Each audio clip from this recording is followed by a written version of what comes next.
Everybody, welcome back to the Frontline Realty Podcast, from Firehouse to Open House, and we are on episode 5. We are joined with Sean Hathaway from Frontline Inspections. No correlation. We have no business relationship other than being, we've used you a couple times just by happen chance, and you guys just happen to have the same name, or I guess we came in second. So we had the name first. Yeah, So thank you for joining us.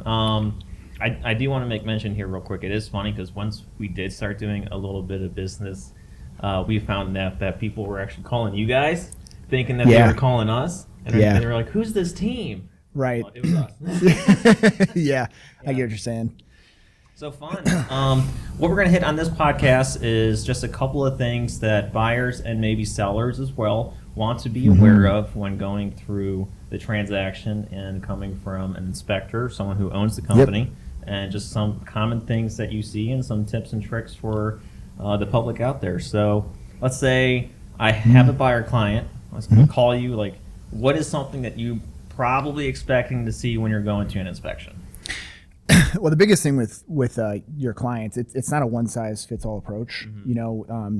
We really try to figure out what type of background that client has. So, like, the way we would treat a first-time home buyer is going to be very different than the way we would treat somebody who's on their third or fourth home, or real estate investor. Just kind of different needs. So, but the biggest things, you don't want to get too bogged down on the cosmetics and the things that are just kind of annoying, and just really focus on the big 5 items, so like your roof, foundation, HVAC, plumbing, and electrical. Okay. Those are the things that can really creep up on you on price. All the other stuff, as long as you've got those really dialed in, especially for a first-time home buyer, you don't want to get hit with that big expense. You can paint over time. You can get the flooring changed out, but you just don't want any surprises. Okay. Yeah. So with those items, what are some things that homeowners can do to keep their value up, or those mechanicals in good working order? Just recommendations from what you've seen. Water is always going to be the issue. Yeah. So just going outside, fixing the grading around your house, and that's the way. So if you've got the foundation, the way the soil goes away from the home, it just keeps moisture off that foundation wall, and that alone can dry out the basement. Just keep it dry. Another thing we see quite often, especially if you have like a listing, we'll go into the basement and it feels kind of damp. You got that like musty smell. And then we see a dehumidifier that's like hidden in the corner unplugged. Oh, yeah. Because the sellers are like, if this is plugged in, I don't want to, send a message to the inspector. But all we do is say, hey, turn the dehumidifier back on, and it's going to fix that. Yeah. So kind of sends a message, that smell when you first hit it. Oh, you can't ignore it. You can't ignore it. Yeah. I think that's something that we really try to push for as agents, is to make sure that the sellers and even buyers know, as long as everything is upfront and honest, you can work past it. It's those hidden things or things that may not be completely out there in the open on purpose. Those are the issues that we run into. Those little things become big snowballs. Yeah, and from our perspective, the agents that we really like to work with the most are the ones who aren't afraid of the inspection. Yeah. And they seem to have the best results, because they're not going into the inspection with their head in the sand, and so you have a listing appointment, you tell your client, I think this property is worth $300,000. Here's all the comps, general condition, same street, everything, perfect comp. But then the inspector comes in, and because the agent didn't ask, how old is the roof? They didn't go and actually walk through the house. You'd be surprised how many times we see that. Like they don't even tour the home. And the inspector comes in and is like, well, you probably need some waterproofing. You might need a new roof. And now all of a sudden we're looking at $20,000 in repairs. Yeah. And you're just kind of delaying that hard conversation. That's something so my career so far in real estate has gone backwards. Yeah. I started working with investors, and then I started working with your first time home buyers. So I got the mechanicals right off the rip. So I call agents. You got a crash course. Really did. I'll call agents if these items aren't listed, and I'll say, hey, what's the age on this, and this? And then I'll bring that back to my clients and give them a prep talk, because I think working your client is so important. So long that they have the expectation from the agent's experience when they're walking into these homes. Yeah, and I say this, from a point of love for the real estate agents we work with. Yeah, okay. But client management is it's huge. Is as big of a deal killer as any home inspector, for absolutely. Sure. No, you hit the nail on the head. Like, you really do have to make sure that the inspection is a positive thing.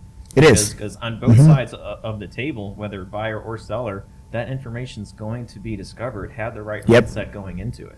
Yep. Yeah, absolutely. And the more, we host a lot of CE classes, and it's always surprising to me how many agents in the room have no idea like who they're going to call for something even as basic as like a foundation crack. Yeah. And so when you're having that conversation with your client, especially for the buyer's agents, you go through the whole process. Like the clients look to you for everything. You're like the guiding light. And then you get to the inspection, and the inspector starts talking about, a big crack in the foundation wall.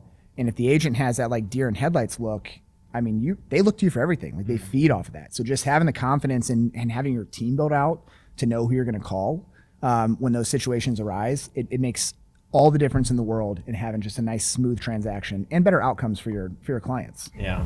And you guys also give really good documentation for stuff. I've broken down a couple of your guys' inspections for my clients, and it is so easy to read. It's easy to go through. Yeah. We really appreciate that, and the clients love it too. The last inspection I had from you guys 2 weeks ago, I think it's a good size house, and it's in the higher price range. And I knew after our first walkthrough that I was excited for the inspection because of the care that this homeowner had taken in the house. And I was so excited to work with you guys. I was like, we're going to have such positive energy in this one. And it was. Everybody was so happy. The electrical was great. Mechanicals were great. Roof was great. And the roof is 22 years old. The seller just took great care of everything. It makes all the difference in the world. And that's our biggest goal. Like, we don't want to create problems. We want to create solutions. Yeah. So if we come across something, everybody's afraid of the foundation.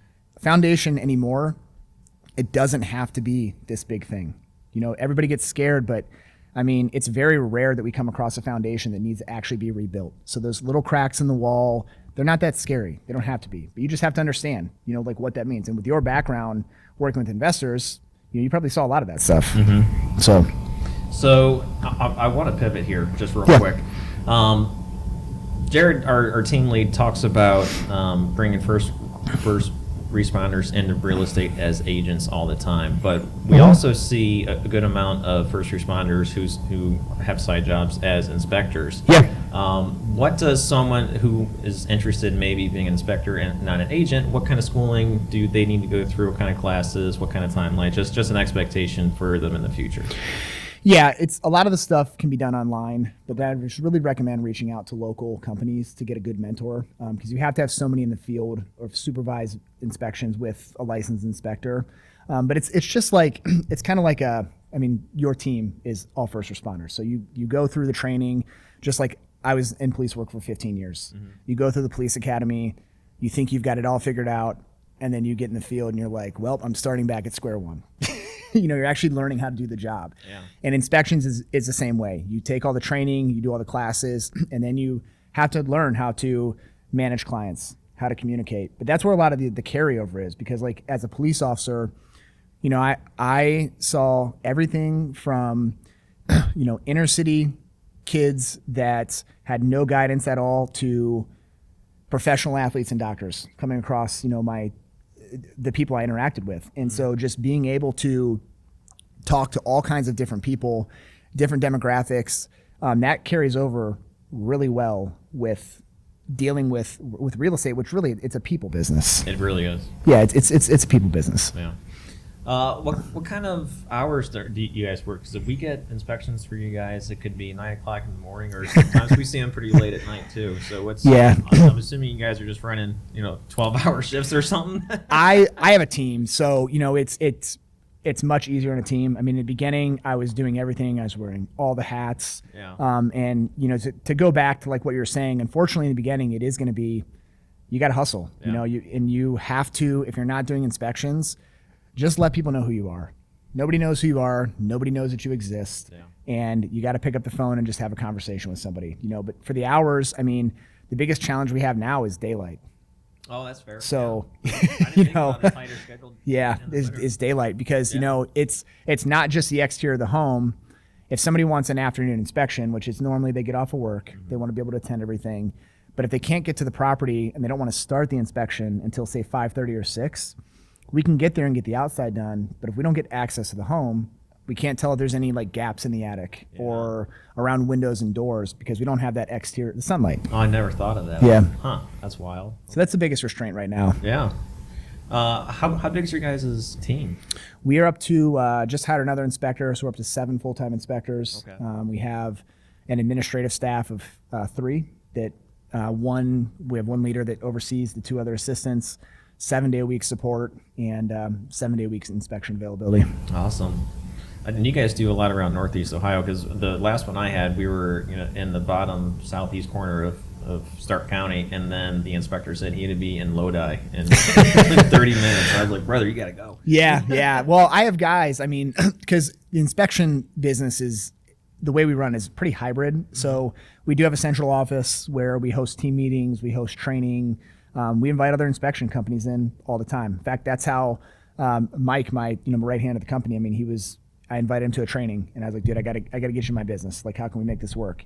So you guys probably don't spend a lot of time in the office. You guys are kind of more cloud-based, kind of like we are, I would guess. Yeah, I'm in the office most days of the week. I give time to my team because, fortunately, as we continue to grow, we have guys assigned different roles. Yeah. So they'll spend a day or 2 in the office, and then the rest of the time out in the field. Oh, that's pretty good though, because that office time is important. Yeah, it is.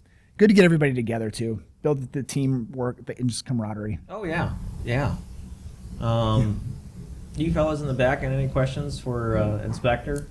Oh, you're over there. Just what's the craziest thing you've seen last year? Oh, craziest thing you've seen last year. Just last year alone, he's been doing it for 15. Just last year, 2025. Okay. Craziest thing we saw in 2025. It's kind of a 2 or 3-way tie. One of my guys came across a 4-foot iguana living in a bathtub. That was a good one. One of my guys actually got shot at an inspection in Cleveland. That was a little dicey. Okay. And we had an inspection where it was a vacant house, and the previous owner said they thought they heard some things up in the attic. They definitely did. It was full of raccoons, and when you opened the attic hatch and pushed it up, it was very heavy. And we're like, what's going on? And it was the latrine for the raccoons. So it just rained down feces as the attic was open. It was a bad day. Yeah, I'm assuming he was home after that. Yeah, bad day. Yep. Shoot, I don't know if I have anything else. What are the biggest concerns you're seeing with your buyers?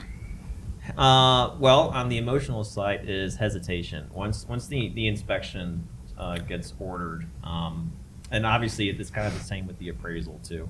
Once that inspection hits, there's a little bit of tension, and you almost have to tell them like, yeah, expect mold. Like, Yeah. you're probably going to see that here in Ohio. I think it was like 89% of homes in Ohio have mold. Like, Oh yeah, just expect to see that.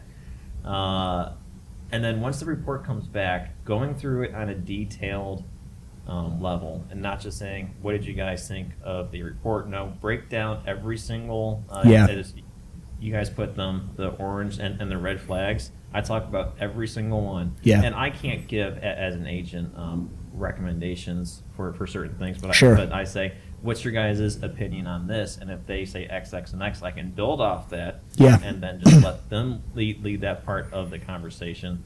But yeah, the biggest hesitation is the emotional side of it for them. that's the one nice thing about investors. Either it works or it doesn't. Yeah, It's all about money, and That's their business. It's just, it is. Yeah. The biggest thing that I've noticed, I guess, over my time as owning an inspection company. I also invest in real estate. I've done probably 20 transactions over the last 2.5 years. Surprises are the number one thing that kills a deal, and the surprise could come at the inspection. It could come at underwriting. You talked about appraisal. Appraisals have been all over the place for the last few years. yeah, it So really has. just from the agent's perspective, just to circle back to what I said earlier, client management and communication. I mean, if you do nothing else, those 2 things make at least our job as inspectors significantly easier. Oh, that's fair. Well, that's one of the benchmarks that we try to hit with our team is talk as much as you can to your clients, because it's just good relationship building, and there's going to be at least one hiccup every single transaction. Every time. If you have a good basis of, we may not be friends, yet, but we're getting there. Yeah. If that's the kind of relationship that you have with a client, the bad conversations are so much easier. Yeah, absolutely. Absolutely. Well, thank you for being on. Nothing from the gentleman in the back? No? You look good with your headphones on, Jared. This is the quietest I've seen you for a long I don't know how time. if the audio can pick me up.